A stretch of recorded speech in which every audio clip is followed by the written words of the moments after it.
that sent us the box, and we received it, put it on the table next to it. It's pretty straightforward to kind of, adjusted them to the same height and steered the beam in, and pretty much it was fairly straightforward to get it mode locking.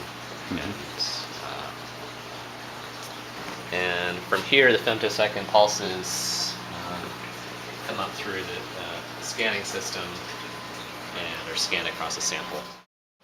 We've removed the microscope stage right now, but the finished product will look somewhat like this. Objective lens here, pretty much, and that's really the only functionality.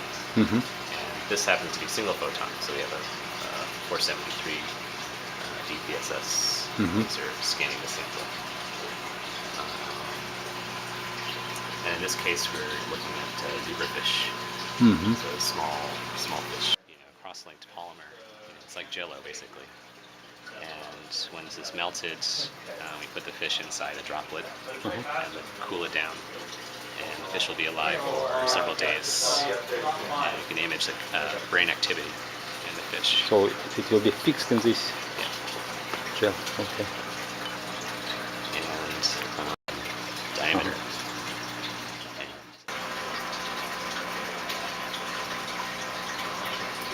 Brain cells, And they have maybe tens of thousands. 10,000. Yeah.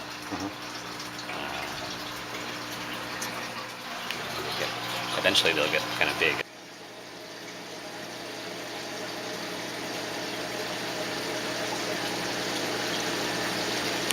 And these are maybe a week, 1 week. 1 week. And we have some that were 2 days old.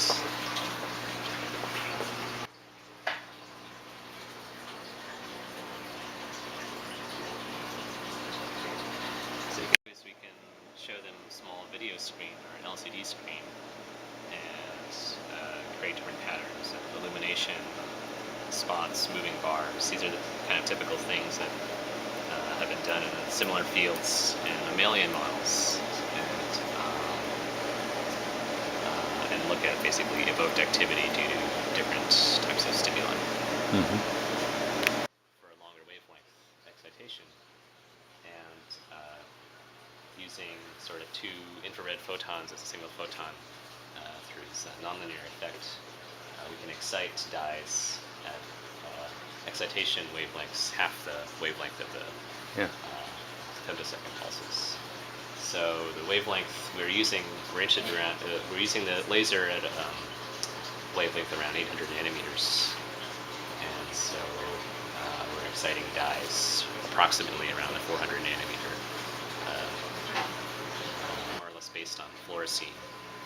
One is called Oregon Green Bapta, another is called Flow 4, built by Leslie Lowe. And all these dyes are commercially available from Invitrogen, which we use. And, I know. there are various ways to inject them into the system. But we have collaborators who also look at genetically encoded proteins like GFP, fluorescent proteins, and other fluorescent proteins.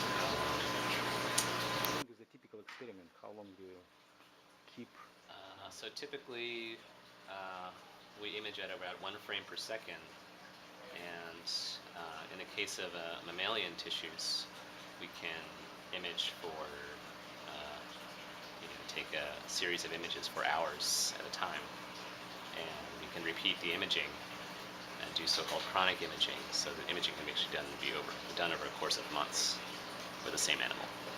With the zebrafish, you could probably take images for several days. That's about as long as the animal can last in this agarose. And then on the other end, we're also interested in sort of this faster calcium dynamics. So we also want to image at high frame rates. So we've also have systems that scan at frame rates up to 200 frames per second, depending on how many lines we take. And this would be sort of trying to look at single action potentials with calcium indicators. This can really only be done in vivo with multiphoton microscopy. And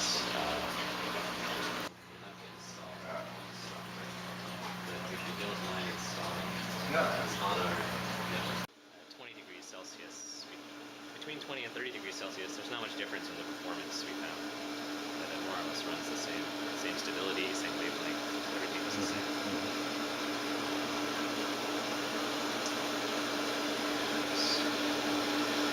Daniel is going to turn on the spectrometer.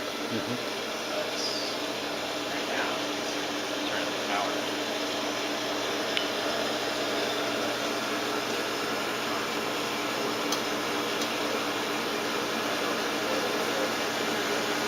This mode locks. I mean, the light turned green, so it's pretty much alignment is very stable over months, as long as it's aligned once every month or so. And the cavity doesn't have to be aligned at all. The only alignment issue is the pump laser. And we get an output of around.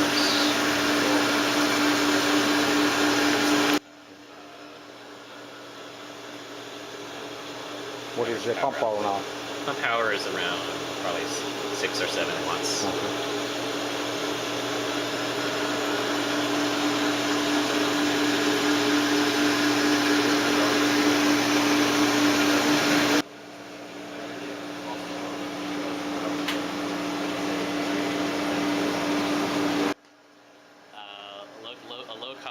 Ultrafast oscillator is something that's very unique for a price of tens of thousands of dollars, order of magnitude less than the commercial offering from spectrophysics or coherent. One can start a multiphoton microscopy right away in a tabletop lab without having to use a core facility or expensive confocal scanning units from microscope manufacturer. Multiphoton microscopy in vivo experiments. Power is critical, but I'd say that you can look at things starting with as little as much as 5 milliwatts into the system. And I think probably every 200 micron or so, every scattering length you go deeper into the tissue, you probably drop off exponentially in return. So. But I think 500 milliwatts is a very good start to using multiphoton microscopy. Excitation spectra is usually quite broad, and I think anywhere within 100 nanometers you can still excite the dye and do your experiments. So plus or minus 50 nanometers is generally a good rule of thumb for excitation width.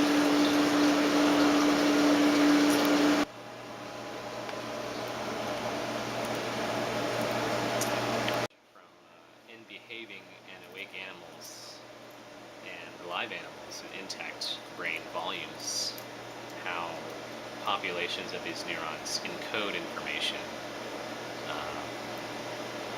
past the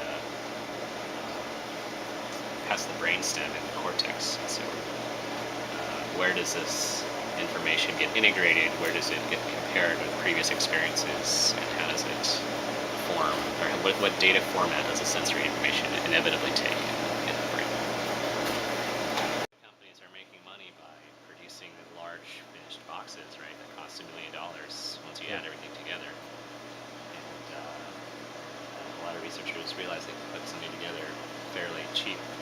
So if you can, I think a total complete multiphoton scanning system with commercial focal scanner will cost you probably $1 million when you add the laser to the scanning system. And bring that down by a factor of 10, say at around $100,000, it's very reasonable for a new investigator to invest in that as part of their personal lab equipment. So